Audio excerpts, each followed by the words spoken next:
Welcome. I'm Sebastian Mahfood, and you're listening to WCAT Radio, the on-air wing of En Route Books and Media, bringing you the dulcet sounds of Catholic wisdom. Welcome to Living the Gospel of Life. I'm your host, Leticia Velasquez, and as always, we're going to start with a prayer. In the name of the Father, and of the Son, and of the Holy Spirit. Amen. O Mary, bright dawn of the new world, Mother of the living, to you do we entrust the cause of life. Look down, O Mother, upon the vast numbers of babies not allowed to be born, of the poor whose lives are made difficult, of men and women who are victims of brutal violence,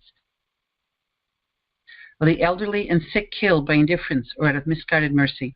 Grant that all who believe in your Son may proclaim the gospel of life with honesty and love to the people of our time. Obtain for them the grace to accept that gospel as a gift ever new, the joy of celebrating it with gratitude throughout their lives, and the courage to bear witness to it resolutely in order to build, together with all people of goodwill, the civilization of truth and love, to the praise and glory of God, the Creator and Lover of life. Amen. Father, Son, and Holy Spirit, amen. Today we welcome Terri Beatley, who is the president of the Hosea Initiative, the apostolate, which is ensuring that every unborn life is welcomed into life and protected by the law. Terri's aim is to educate the masses. And as we discussed before our show, she and I believe that politics are downstream from culture, and we need to change the culture of death in our society to become a culture of life, so that the laws will reflect the heart of the people. And this has been a very interesting few weeks for us as we see late-term abortion and infanticide approved time and time again by the states who are afraid that Roe versus Wade might be reversed and that abortion will no longer be the law of the land. Terri Beatley, welcome to the program, Living the Gospel of Life. Thank you for having me on today. Thank you so much. It's a pleasure. It's very important to say where your initiative, where your ministry started and who it started with. Tell us your story. Oh, gosh. Well, if you go back to the very beginning, I spent most of my life not being educated at all about the abortion issue. I just knew it didn't have anything, I thought it didn't have anything to do with me. I knew I was never in favor of abortion, but I had no idea whatsoever of anything about Planned Parenthood, the history of how America, had killed millions and millions of babies. And then one of my Catholic girlfriends asked me to go to the March for Life, and that March for Life changed my life because I realized I didn't know anything about this industry of killing babies. So that was actually the beginning. And then I visited with, it was a pro-life apostolate, and the director said, well, Terri, if you want to get involved, you first have to be educated. And he recommended one or two books, and those books changed my life forever. Oh, Terri, what were those books? We have to let our listeners know. Well, of course, I want everybody to get my book. But no, the first book that truly changed, it opened up my eyes. It was Grand Illusion by George Grant. That's the legacy of Planned Parenthood and Margaret Sanger. And I realized that I had actually bought a lot of the lies of Margaret Sanger, who founded Planned Parenthood. I bought a number of her lies without even knowing it. Oh, well, they're well ingrained into society and into public education. Yeah. Did you go to public school? I did go to public school, and her worldview is very institutionalized now. Yeah. Oh, yeah, so for sure. That was the beginning, and then the more I educated myself, and then I was actually making a presentation to be able to take into the minority community to teach about Margaret Sanger's Negro Project. Right about that time, the movie came out, Ma'afa 21, Black Genocide in the 21st Century. And I ended up showing that movie at a black church in Virginia. And the response from the people was just so encouraging for me to never stop and to keep going forward. And then 7 months later, I was in a prayer vigil at my church and asking the Lord, what did he want me to do with all this information? And all I could hear as a response was go interview Dr. Bernard Nathanson. Wow. Yeah. What year was this, Terri? How long ago was this? Yeah, well, when I received the instruction from the Lord to go interview Dr. Nathanson, that was November 2009. So 10 years ago. This year marks 10 years. Wow. And when did he pass away? He has passed into eternity. When did he pass? Yeah, he passed away a year and 2 months after I met him. So he passed away, actually it's this month, February 2011. Wow. Okay. So in his final days, you were speaking to him. Well, good thing you didn't delay in answering the Lord's call, did you? That's wonderful that you were so obedient. I think it's important for people to know who this man is and why he's so key. Because you and I know who he is. Most people don't know who Dr. Bernard Nathanson was. He was the co-founder of what's called today NARAL, Pro-Choice America, which was the first pro-abortion political action organization. And so it was the National Association of the Repeal of Abortion Laws. That's the original acronym. And it's graduated to NARAL Pro-Choice America, but in between, I think he made it National Abortion Rights Action League. But that's really, it was started to overturn abortion laws. That's right. And he started it with Dr. Larry, was it Layden, I believe, or what was his name? Another doctor. Larry Lader. He was not a doctor. It's just Larry. Actually, he was a communist. That's right. Lawrence Lader, Larry Lader was he actually worked for the first card-carrying communist on Capitol Hill. So radical ideas were nothing new for Lawrence Lader. And when he proposed to Bernard Nathanson that abortion needs to be legalized, Dr. Nathanson was in agreement. And so it was then that they masterminded this pro-abortion political action organization to unite a very fractured abortion movement. And within 18 months, they had overturned the 140-year-old law in New York, which protected babies in the womb. So with 8 points of propaganda, NARAL deceived New York, and then they went on to deceive lots of other states, and then we had Roe v. Wade. So Dr. Nathanson, the bottom line, he's the father of the modern-day industry of abortion. He called himself the keeper of the abortion industry keys, and at the end of the interview, I asked Dr. Nathanson if he had a message for America, and if he did, I promised I would deliver it across our country. And I didn't know what he would say, but he gave this beautiful message, and then he said, continue teaching the 8 points of propaganda that they use to deceive the American public, and then deliver this beautiful parting message about love. And I'll share that in just a few minutes. Thank you. Yes, please do. That's right. And I read the book Subverted by Sue Ellen Bartow, which I highly recommend. It was just a riveting read about how she was in the early feminist movement as a writer for Cosmopolitan magazine. And she did investigative reporting into how NARAL took on Betty Friedan, who wasn't originally pro-abortion, and they convinced her and the women's movement to co-opt the abortion movement. So early feminism was not objectionable. It was just, equal pay for equal work and respect in the workplace against workplace harassment. But it became a pro-abortion movement under the influence of Lader and Nathanson. It's a very fascinating read, and I highly recommend it. If anyone's wondering what happened to the women's movement, that's what happened. It was consciously co-opted, just like Lader convinced Nathanson to adopt the abortion movement. Then they convinced Betty Friedan, and that became synonymous with the women's movement. So it wasn't always that way. As we know, the first suffragettes and Susan B. Anthony were all pro-life. They all they understood that abortion was exploitation of women. Mm-hmm. Anyway, and Nathanson admits to it.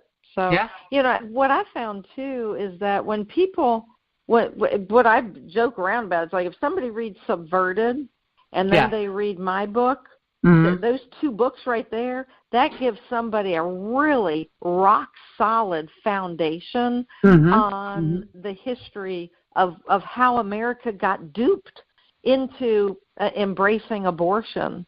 I mean, it's all right there. And so tell us the name of your book. She became the third partner to NARAL. So it was Lawrence Lader and Dr. Nathanson, and then Betty Friedan, because they needed a woman. It couldn't be a man's, the face of the organization. So they had Nathanson as the doctor and Betty Friedan as the woman.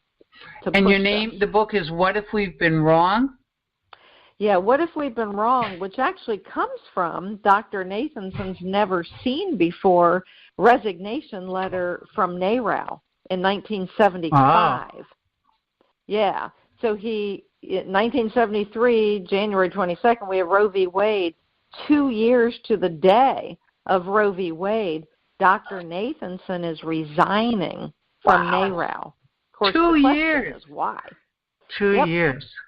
Wow. 2 years. So he celebrated Roe v. Wade. And I think this is really important for your listeners, particularly your American listeners, to just wrap your head around this, that the father of America's industry of abortion, who was personally responsible for the death of 75,000 babies. So he killed 5,000 babies with his own hands. He trained doctors on another 10,000 babies. And then he ran the world's largest abortion mill at that time. It was the first one in America, first big one. They were killing about 900 babies per week. So another 60,000 babies lost their lives because of him. So he felt personally responsible for 75,000. He even aborted one of his children. Oh yeah, that blew my mind. That blew my mind. Yeah. So he's a very significant person. But he was based in New York. Am I right, Terry? He was based in New York. Yeah. Yeah, he was all based in New York. That's what we get. New York gets the bad and deserved reputation as abortion capital of the world. Oh my gosh! And then looking at what Governor Cuomo just did, it's like, it's just the death capital of the world. Yeah. And so, but what happened with Nathanson? I think it's important for your listeners to know this. So here he was, the father of America's industry of abortion, and he said he unleashed abortion onto America. And then he celebrates Roe v. Wade, and he was all over the news. They were interviewing him and Lawrence Lader. And then he's exhausted, so he quits the abortion mill, and he goes to be chief of obstetrics over at a hospital in New York.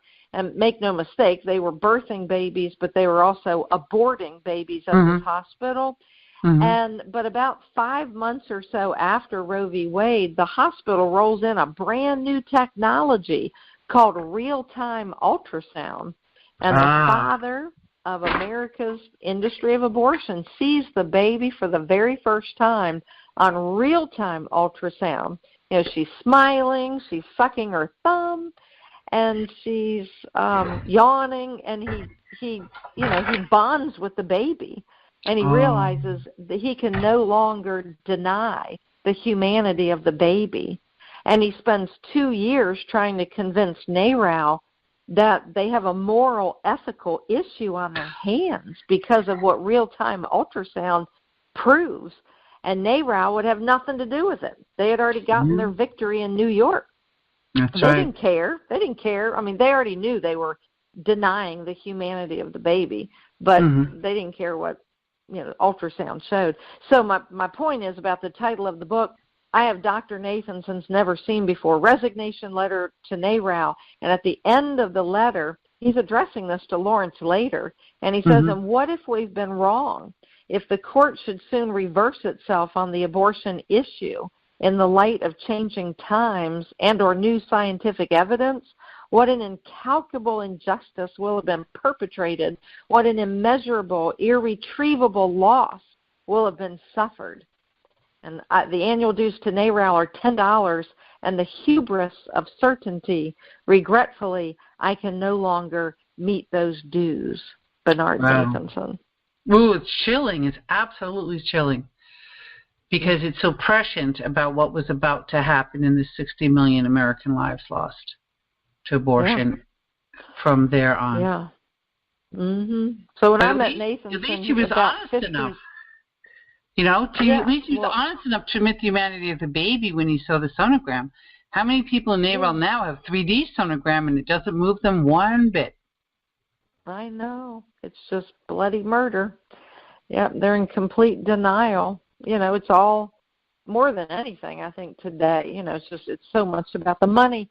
And that's the other thing is Dr. Nathanson in 1970, when they were setting out to overturn that 140-year-old law that protected the babies in the womb in New York, Dr. Nathanson went to Planned Parenthood in New York. And I'm pretty sure that was to their corporate headquarters, not just to some local chapter. I'm pretty sure it was to the corporate. And he made the pitch that Planned Parenthood would, join with NARAL and try to get abortion legalized in New York. Well, Planned Parenthood sat there stoically. They did not join with NARAL to push for abortion. So abortion became legal in New York without any help from Planned Parenthood.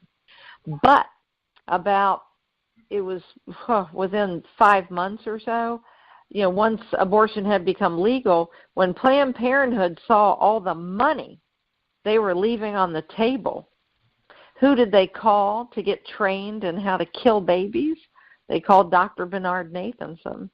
And so for 2 years, he taught Planned Parenthood in New York how to slaughter American babies in the womb and run abortion mills. And then he watched Planned Parenthood grow into this gigantic baby-killing apparatus. The money is very tempting indeed. In fact, that's why the NARAL and Planned Parenthood are both fighting so hard to make sure that there is no restrictions on abortion. That's right. Last night they were in the Connecticut State Legislature until 12:30 in the night fighting pregnancy centers, calling them fake clinics because they don't advertise abortion on their websites. And they don't refer for abortion, as if NARAL refers for adoption and prenatal care. But they have Connecticut legislators, Democratic legislators, and we are democratically controlled in both houses, convinced that we have to be like New York, Vermont, Rhode Island, Virginia, and push we have to limit the First Amendment rights of those that would help women make an alternative choice and give birth, and we have to advance those rights at all costs. And it was just brutal watching what they were doing and how doctrinaire they are and how convinced that they're right. It's really frightening because they don't care. It really is. Because if they can do it. Well, yeah, if they can kill you at that end of life, well, they can end up killing you at the other end of life. It's like, when will people begin to connect the dots that all this is interrelated, that nobody's life or rights are safe? They've all, when they've been abrogated. So it's like, what will it take for the average American to wake up that nobody's life is safe if we only protect some brackets of people? So. Well, I think Virginia's got a little wake-up call in the whole nation through your Governor Ralph Northam. Tell us about that. Yeah. Well, yeah. We did a big rally in Richmond called the I forget what it was called, Rally on Richmond. And, it's not like 10,000 people came out. It was like 1,000 people. But hopefully we can keep the momentum going. We're mapping out a strategy now to get the whole state educated. Let's remind my listeners. What exactly Governor Northam said on a radio show, and what the legislation was, in case they missed it. I don't know how they could, Terri, but in case they have. Representative Tran. Hard to miss that one. Representative Tran was introducing legislation on the House of Delegates floor, was it? Right. It provided for abortion throughout all 9 months. But when she was questioned, when is abortion legal until, and the questioner said, if the woman is dilating and the baby's in the process of being born, And Representative Tran says, yes, my legislation provides for that. That is, it provides for abortion during birth itself, the baby may be killed, which is stunning. And then Governor Northam was on a radio show, and you can tell us what he said about infanticide, which is when the baby's actually left the mother's womb. Yeah, so the reporter was asking him to, just clarify. And so in a really sweet-sounding Southern accent, smooth as honey way, he is a neonatologist or something. I'm not quite sure. Pediatric neurologist. There you go, pediatric neurologist. I looked it up. And so I'm paraphrasing. This is not a quote. But what he said was, well, if the baby, what he's insinuating is that if they didn't want the baby, if that was like an intended abortion, but the baby survived, and or if the baby was born with fetal defects, okay, they would keep the baby comfortable. Those were his words. They would keep the baby comfortable. Yep. And then a conversation would ensue between the mother and the doctors and, maybe the father, and then a decision would be made. And what he's saying is, at that point, they decide whether or not they'd let that baby die or resuscitate the baby or give the baby health care, as if it's a choice. I mean, for God's sake, the baby's there. Give the baby health care. Right. So or food and water. I mean, at times that's been withdrawn, right, Terry? There have been cases of infants with Down syndrome that were literally dehydrated and starved to death in the nursery. Yeah. It's just At so the parents' sad. world. Yep. It's incredible. But I mean, this is how. I mean, people have been dumbed down. I mean, people have been just numbed. I mean, just like Down syndrome. Mm-hmm. Yeah, you would think Down syndrome children are beautiful children, and even if they weren't beautiful, that still doesn't change the fact it's a human life. That's right. And God save us, because the vast majority of Down syndrome babies are aborted. Yeah, 67 to 90%. I've made it my life work since my daughter was born in 2002 with Down syndrome. Surprise to the doctor, but not to me. I refused prenatal testing at 39. I knew what the pressure would be like, especially being in New York, that they all considered it bad news when they made the announcement to me after my daughter was born. And God had prepared me. He had told me that my child had Down syndrome at church one day. Oh. And I had several months to go through the why me, and I don't have patience for this, and I'm not ready, because every mother goes through that, and I sympathize with that. But I had gone through all that. God gave me the chance to do that beforehand, and I said to these nurses who gathered around my gurney on the way to the maternity ward, this is one child that is never going to shoot up a schoolroom, come home pregnant, come home addicted, tattooed, pierced, you name it. This child is going to learn to love God and please Him all her life. And I said, what could be wrong with that?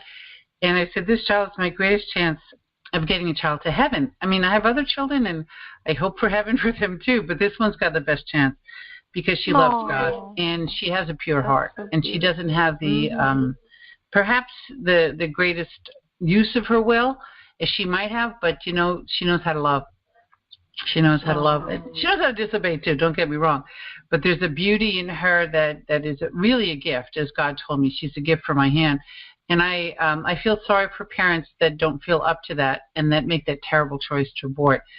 But because there are parents that I know in my book, A Special Mother's Born, that will look for and adopt children with Down syndrome. J.D. head of Catholic News Agency, he and his wife have adopted a boy and a girl with Down syndrome.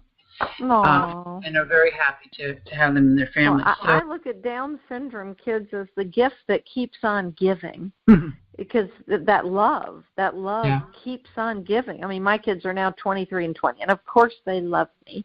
But they grow older and they've got their life and da da da da. But those sweet Down syndrome kids, that's just the gift that keeps on giving. That's for sure. They'll always have the heart, the beautiful innocence of a child. So anyway, that very often this late-term abortion and infanticide is specifically in case the prenatal testing has missed a child with a disability like Down syndrome. We call it slipping through the net. And Peter Singer, so-called ethicist at Princeton, has said that the parents should have up to 2 years to make this decision. And he has said things like killing a pig is worse than killing a child with Down syndrome because the pig has greater cognitive ability. Very insulting, which I told him in person. I interviewed him as you interviewed Dr. Nathanson, and I asked him what his experience was with children with Down syndrome. Do you know he met one once in his entire life? That's it? At dinner with a colleague, and she had her adult daughter brought to the room by the nurse. So it could have been a few minutes or a few seconds. And he based his judgment of the worth of these children based on that one encounter. And so basically, he didn't know what he was talking about. So I gave him a copy of my book, and hopefully we'll educate him. Meanwhile, Princeton was having a beautiful Down syndrome conference right on campus with dozens of these children wandering around campus, getting into piles of leaves and having a pizza dance party. And I invited him to it. I said, you really need to experience these children. I'm not interested. So we keep trying to educate, right, Terri? And we keep trying to open hearts and minds. So tell us about the Hosea Initiative and what you do. Oh, a Hosea Initiative, it's an educational nonprofit organization. And, we do a number of different things. One is we have workshops. And if you go onto our website, you'll see the long list of workshops. The one that we seem like it's just going gangbusters, it's called The Catholic Strategy. This is teaching the in-depth history of how NARAL intentionally plotted against the Catholic Church so that America's, historical protection of unborn life would be uprooted. So NARAL knew the only way they could have victory is if they had enough Catholics who would support pro-abortion candidates. So there's a whole history to this. So we teach that, and that takes about an hour to teach that. That's called the Catholic Strategy. I would recommend that to my Catholic listeners because it's both, it's a compliment and an insult. It's a compliment that NARAL knew who their enemies were and who would stand for life, and an insult because obviously they got around us, and some of us. And of course, many Catholics are pro-life, but many of us, unfortunately, vote for pro-abortion politicians. So obviously, the Catholic strategy has been effective because abortion is legal throughout the United States and in many states throughout the pregnancy. Right. And back in 1970, this is an interesting little tidbit of, trivia, but it's very important trivia, so it's really not trivia. In 1970, NARAL, Lawrence Lader, as the executive director of NARAL, he called an emergency meeting together. And he was so worried about something that really risked keeping abortion legal in New York, because by that point it had become illegal. It had become legal in April 1970. And this is toward the end of 1970. Well, actually, no, it was January 1971. He called this emergency meeting together because something that kept happening, which was a great threat to legalized abortion. Well, you would think, was it pro-life politicians? Was it pro-life doctors? Nope. No, the big threat was the increasing number of infants that were surviving second and third trimester abortions. Oh. He was afraid the media was making too much of them, and he considered these children an embarrassment. Interesting, because isn't that something we just had in Congress the other day?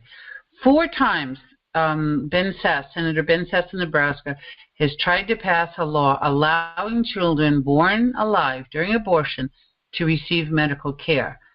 And I'm ashamed to say a Catholic senator, Patty Murray of Washington State, has blocked it. See, they cannot allow those children to live because they give testimony to the fact that we're killing viable children. Yeah. They're still fighting this battle. How many years later? 50 years later. Almost 50 years later. Yeah. So that was the embarrassment, but Lawrence Lader was really scared of one other thing. So the media was making a big fuss about this, but their number one opponent, what was NARAL's number one opponent? Well, back then it was the Catholic Church. Yes. And its people opposing abortion. So the question is, what has happened in America to have shifted Catholics to have been the biggest opponent? We were the bulwark. We were the rampart against the abortion industry. The question is, what has happened? How has this happened? And how are we going to get it fixed? And that's what we do in the Catholic Strategy Seminar. So the other night, just as an example, I gave this seminar. It was 90 minutes long to a group of 235 Catholics. I've been booked at this Catholic church for 5 months.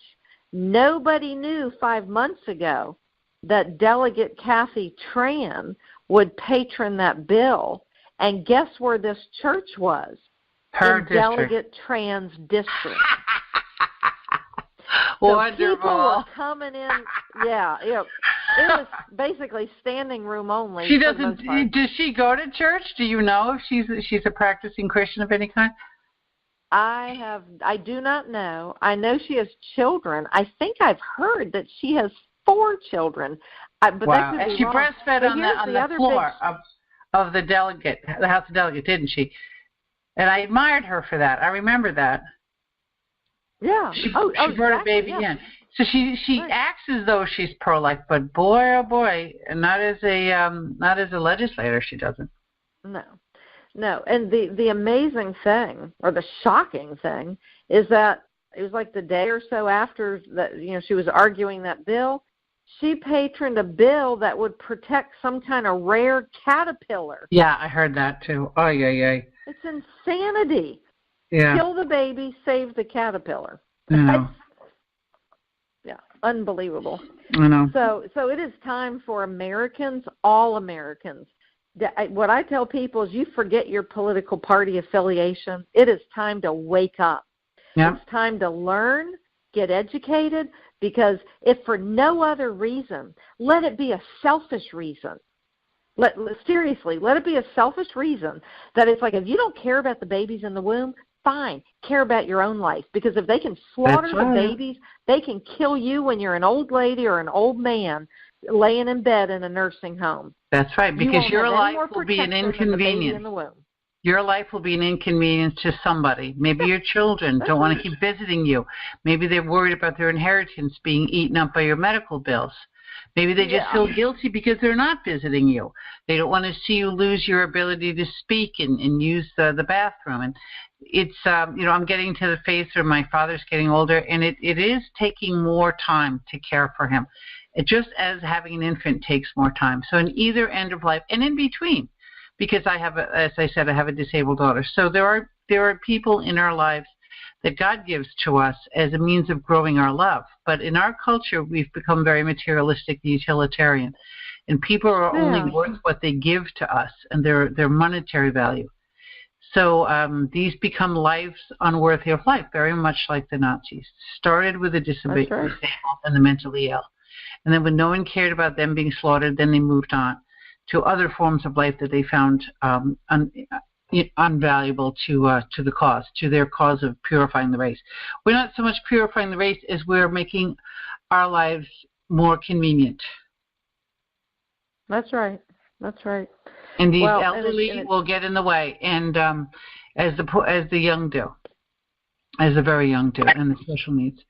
So thank you so much for reaching out to the Catholic Church and reminding us how we lost our way in some ways. There are some people that are very much alive and to the pro-life movement, but sometimes we feel marginalized in our churches. We feel like people are tired of hearing us go on and on about abortion. Yeah. And they treat us as just another club. There's the bingo and the Ultra Society and the CCD, and then there's the pro-life group. But, we have to have the attitude of the abolitionists for slavery, that this is the one thing that matters. Our culture must be saved from slaughtering the innocent. It's not just a hobby. It's not just a club. Absolutely.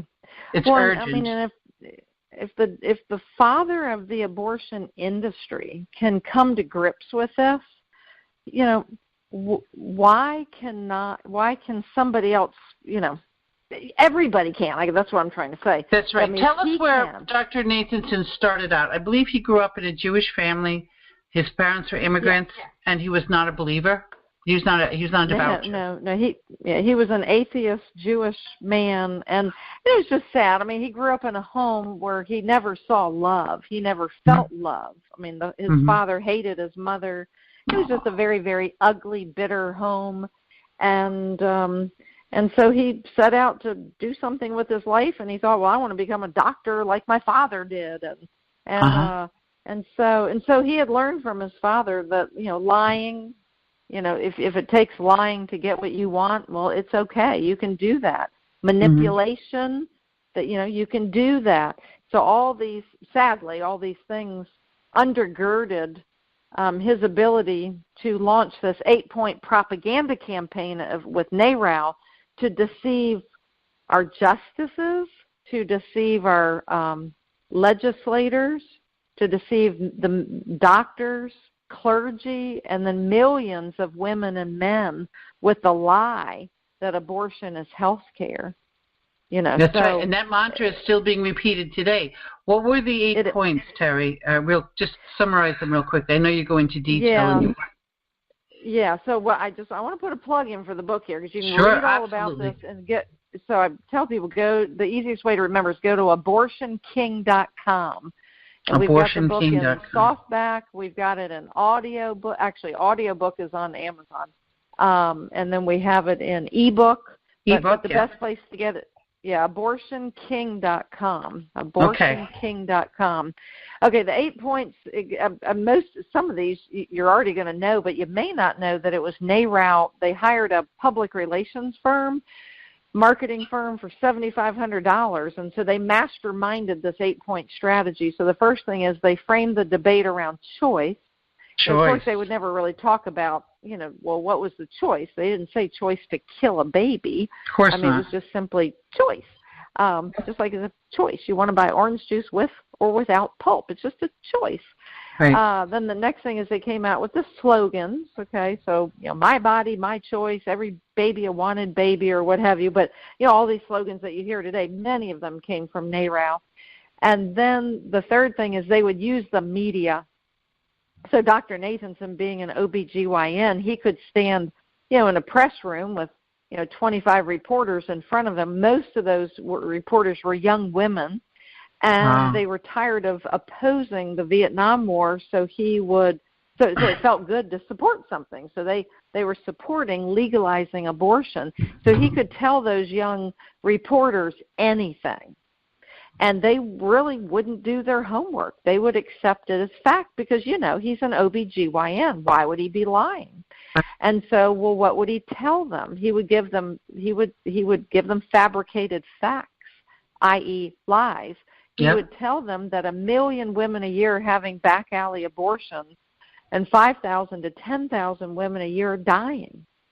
Well, all those numbers were lies, and I'm not little lies. They were big lies, so big that you wouldn't even imagine. Repeat that, Terri. The lie that 5,000 to 10,000 women died in back alley abortions a year. And that's a lie. People still believe that. They bring that up to me in Facebook discussions all the time.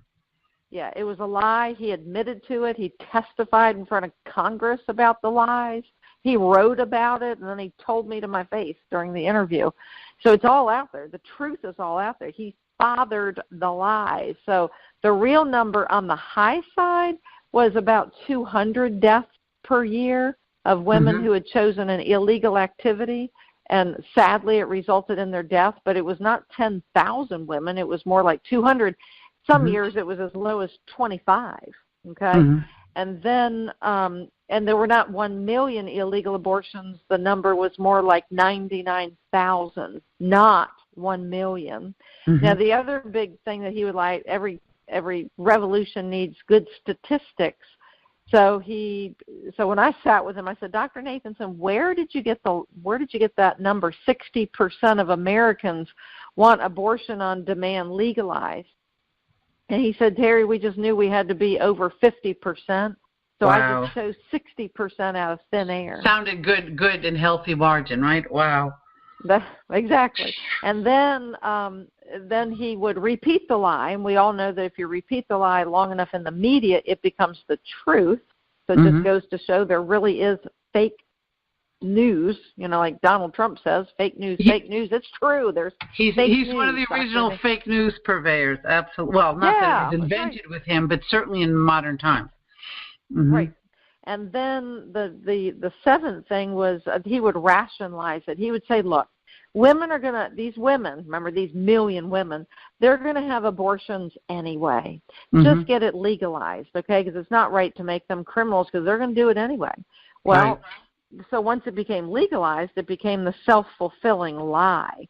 So it went from 99,000 up to actually over 1 million abortions a year, and it's hovered there ever since. And then the big kahuna was the Catholic strategy. That was a 4-part tactical plan to separate Catholics' religious conviction from their legislative judgment. Okay?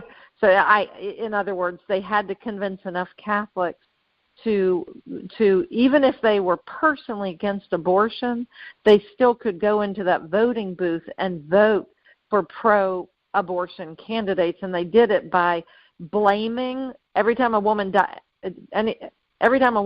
of an illegal abortion, they would blame the Pope, the cardinals, the bishops, the priests. It was all the Catholic Church's fault.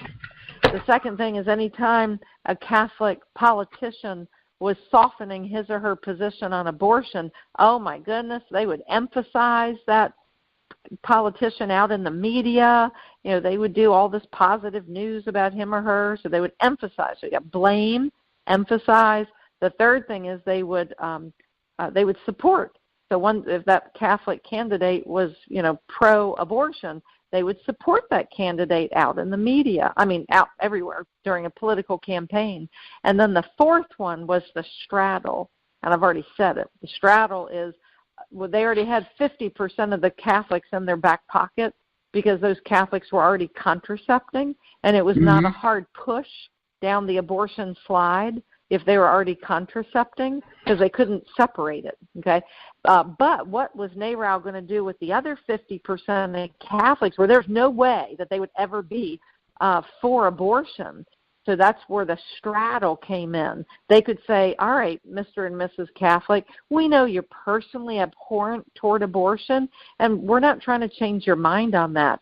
But every woman deserves the right to choose, and it's just a decision between a woman and her doctor.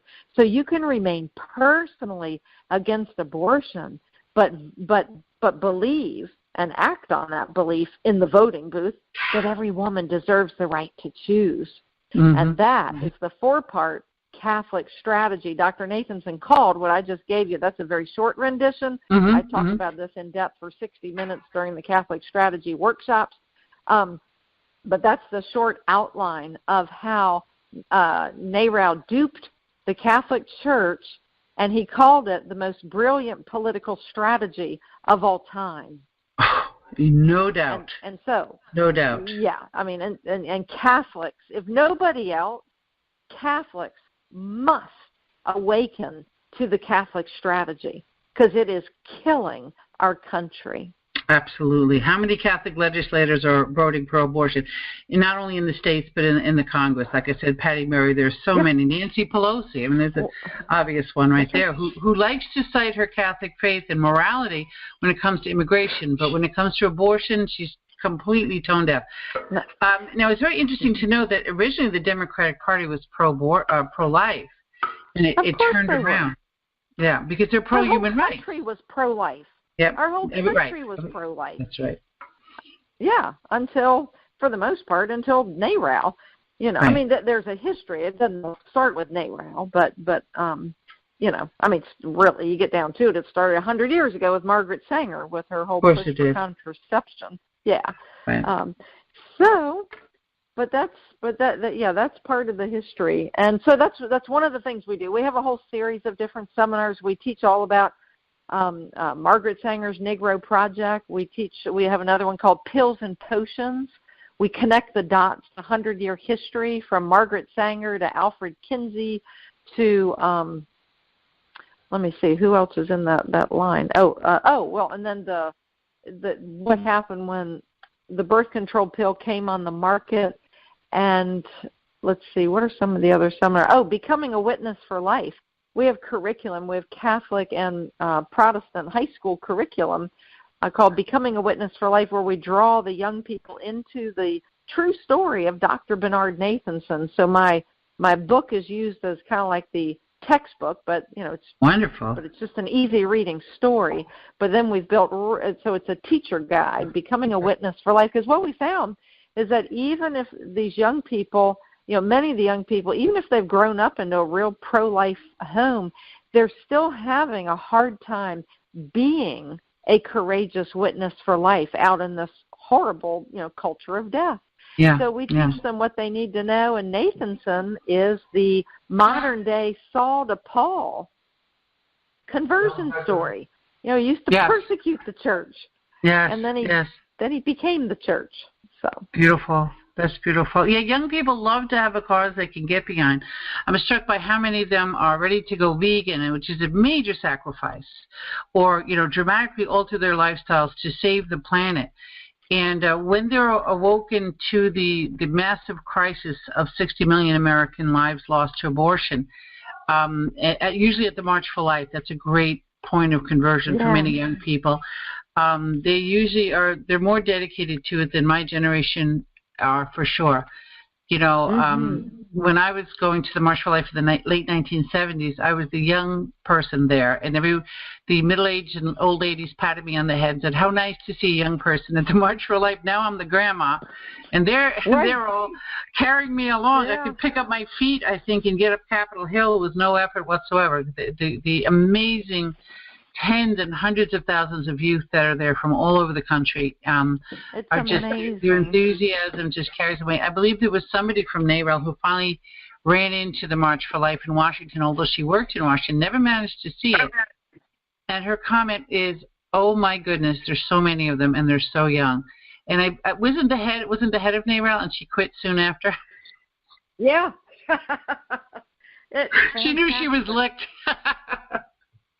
She knew the end was near. Right. I'm not sure if that was Planned Parenthood or what. Yeah, what may have been Planned Parenthood. I'll have to get my story straight, but that's definitely something that I read.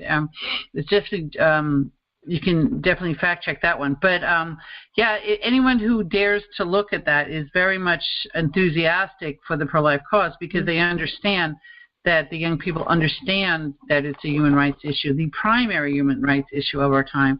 And that we are, I believe, going to conquer it. I think we are turning the tide. Most Americans, I believe it was 85%, are not in favor of the late-term abortion that the Democratic Party has recently come to embrace with renewed fervor. I don't understand it. I guess it might be desperation because they sense the tide is turning. Oh, yeah. Oh, that's it. I mean, they see the writing on the wall. Mm-hmm. Absolutely. That is the answer. I mean, once they see Ruth Bader Ginsburg on her last leg, and we got Kavanaugh in there, and then Gorsuch. It is happening. To me, the positive thing is because I say just like a lot of other people are saying, Satan's overplayed his hand. It's going to force Satan to keep overplaying that hand, and the whole nation will see just how extreme. Because the only thing they can do in all 50 states is to push to try to keep abortion, just like that Kathy Tran bill. That's what they want. Because effectively, Roe v. Wade and Doe versus Bolton, that's basically you combine those two things. Technically, that's what that woman can do. That's right. So it's going to be an interesting ride the next few years. But I do believe this, that the average, well, my promise to Dr. Nathanson, because I do feel like your listeners need to hear this, but, what was the promise? At the end of the interview, I said, Dr. Nathanson, if you have a message for America, tell me what it is. And I promise you I will deliver it across our country until it becomes common knowledge or until Roe v. Wade is overturned. And he said, yes. He said, continue teaching the strategy of how I deceived America, and then tell America that the co-founder of NARAL says to love one another. Abortion's not love. Stop the killing. The world needs more love, and I'm all about love now. And I reached over and I shook his hand, and like I say, he was 83. He was dying of terminal cancer, and here he was, and he said, now interesting. About a few years later, I went to a NARAL fundraiser because I wanted to see what does this look like to go into NARAL fundraiser with the governor of Virginia, and then Ralph Northam was there as the candidate for the next governor, and there was a few other pro-abort politicians and about 200 people in the room. Well, I'm standing there. And beside a young woman, about 28 years old, and I looked at her, and I'm using the title of my book. And I keep in mind, and the title came from Nathanson's resignation letter. And I looked at her and I said, "What if have you ever thought about this? Well, what if we've been wrong?" And she's like, "What do you mean? What if we've been wrong?" I said, "Well, just what if we've gotten this issue wrong?" And I said, because I used to be a homeschool mom, and it wasn't until I was homeschooling my kids I found out that the word fetus actually means living child. Yeah. Because she had said something about, it's just a fetus. And then I turned that table on her, and I said, well, fetus means living child. And I went back and forth, and I thought, I'm going to blow my cover here. And you can't resist, can you? Well, it was funny because at the end of the night, she saw I was taking my picture in front of the big NARAL, like the billboard thing, has NARAL written on it, like 5,000 times, your photo. So I was doing a selfie, and then she comes walking past, and she said, well, what do you think now? This is after we listened to all the politicians. Sure. And then I said, well, I was wondering, is there a more effective way? Because I think I said it again. What if we've been wrong? What if there's a better way to show love for one another? Maybe it's not necessarily killing the baby. Maybe there's another way to show love and to be. And she looked at me so perplexed, like, "Who are you?" Where'd you come from? Wow. So you can see that the showing love is definitely not the aim of NARAL. We know it, but they might be confused enough to think that they are loving women. Very confused. And even Bernard Nathanson, who didn't know love in his childhood, was able to find love. That's right. Oh, my gosh. Principally from the example, he said, of those that prayed outside his abortion mill. Rain, snow, cold, ice. They were out there, and they were praying for him, too. Like Abby Johnson was by that. Like many, it's just Norma McCorvey died in the faith, a pro-lifer, praying her rosary for the March for Life. I met her one time at the Dubliner the night before the march, and I asked her if she went to the march. She said, no, I just stay in my hotel room and I pray for everyone. And she did a commercial where she said that she's working that abortion might be overturned. So many people that were involved in that have regretted it. Although I do believe Sandra Weddington, who was the attorney who duped Norma McCorvey into letting her represent her in her quest for an abortion, which she never had, was present at the bill signing with Governor Cuomo in New York. I believe that was her on his left side. She looked delighted that he was signing the death warrant on unborn babies in New York. And very soon after, one did die at the hands of his or her father, when the father killed the mother and deliberately stabbed the womb to deliberately kill the baby. In fact, the mother shouted out as she was being killed, "You're killing the baby." And that murderer will not stand trial for the murder of his child, just for the murder of his girlfriend. So within, a week of that being signed, a baby already lost their lives. And the father will not be prosecuted for that. Yeah. So there was Senator Whittington just beaming at this development here. So some of the people involved in legalizing abortion saw the light, and so many haven't. So you have your work cut out for you, Terri Beatley.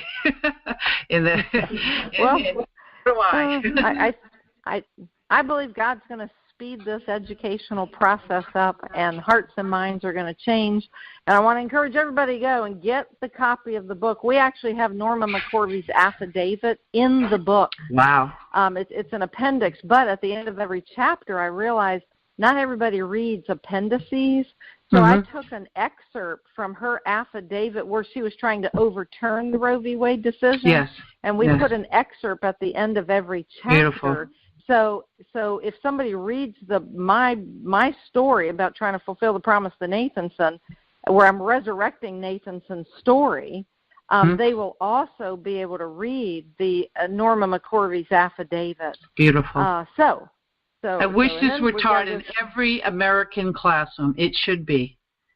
Absolutely. And someday, you know what, Terri, I really believe that someday it will be, just like they tell Harriet Tubman's story now. Yep. That we will be celebrated after we're dead, probably with our Lord, celebrated for what we've done to overcome the greatest human rights violation. Because as many slaves as suffered, as many that suffered in the Nazi death chambers, it didn't approach 60 million. It is just a mind-boggling, and that's just in the United States. And that's just in the U.S. Evil is evil, no matter if it's one person. But 60 million lives, that is just mind-boggling. And around the world, I don't even know what the statistic is, but it's we have the richest country in the history of the world. If we cannot welcome into life our own children, there's something severely wrong with us. Something severely evil with us. And may God have mercy on the country that he has blessed so much, with so much prosperity, security, and opening its doors to so many, and yet we can't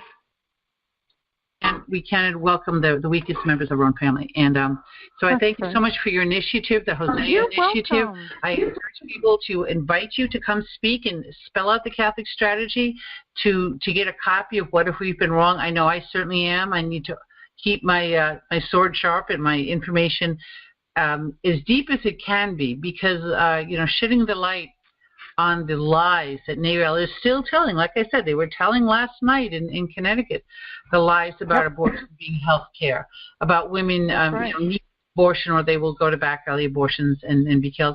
We witnessed a young woman being pulled from the abortion mill next to our pregnancy center in Hartford, Connecticut, with a sheet over her head. And the 911 call that we obtained legally said that she was severely. But guess what? The abortion clinic wouldn't let her go until they were sure the baby was dead. So her life was put in danger. She may have lost her life. We don't know, Terri. Her life-saving ambulance was delayed, not only by the fact that they had to complete the procedure, but they had to make sure that they weren't in the front of the abortion clinic, but in the back, so they wouldn't draw attention of the dozens of priests and nuns that come there every single Saturday to pray in front of the abortion clinic. And so thank God for our priests and the nuns who do come out and pray. That's right. Thank you, priests. We need more priests out there standing firm, and more men altogether. That's right. Men. That's right. More men to protect these women and their me. babies. Well, thank you. God bless your ministry, and thank you for coming on Living the Gospel of Life. Thank you. Bye-bye. God bless. Bye-bye.